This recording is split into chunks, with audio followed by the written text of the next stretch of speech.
That's exactly what I wanted to start off with, Bruce, is, the UFC is in a very, I guess you could say, unique position because, I mean, obviously there is a few other sports trying to do this sort of thing, but I think the biggest spotlight, and you might agree with this, is on you guys in the UFC. You're setting the blueprint, you're setting the path in many ways for a lot of other sports and a lot of things generally in society of like, how has the pandemic progressed? Is it getting worse? Is it getting better? How do we deal with it?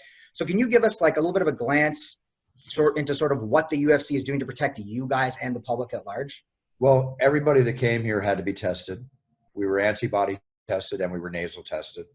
Now, if you understand what antibody testing is, that shows you had antibodies, which means you had the virus or maybe you have it in your system.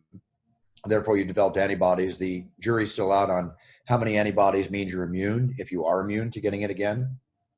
But it's a very important test. But the swab test where they stick that thing all the way up your nose, I just had it done again today. Always a pleasure.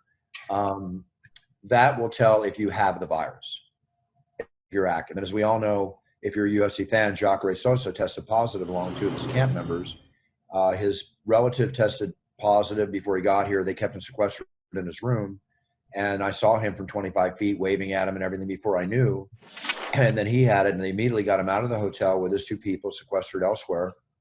So the UFC is doing what they can. And when we're at the show, we're all in masks, limited distancing. I have my own 8-foot table. Nobody's around me. I'm completely glasses up and masked up. And then I walk in the octagon, take my mask off, do my announcing. And then the difference is that you're sitting there with an empty arena. And people ask me that obviously the biggest question I get is, what's it like announcing to an empty arena? I'm so used to 20,000, 30, 40, 50,000, 10,000, whatever fans. My answer is this: I'm very comfortable and I can still bring the heat, because when I'm in the octagon, it's always me and the fighter.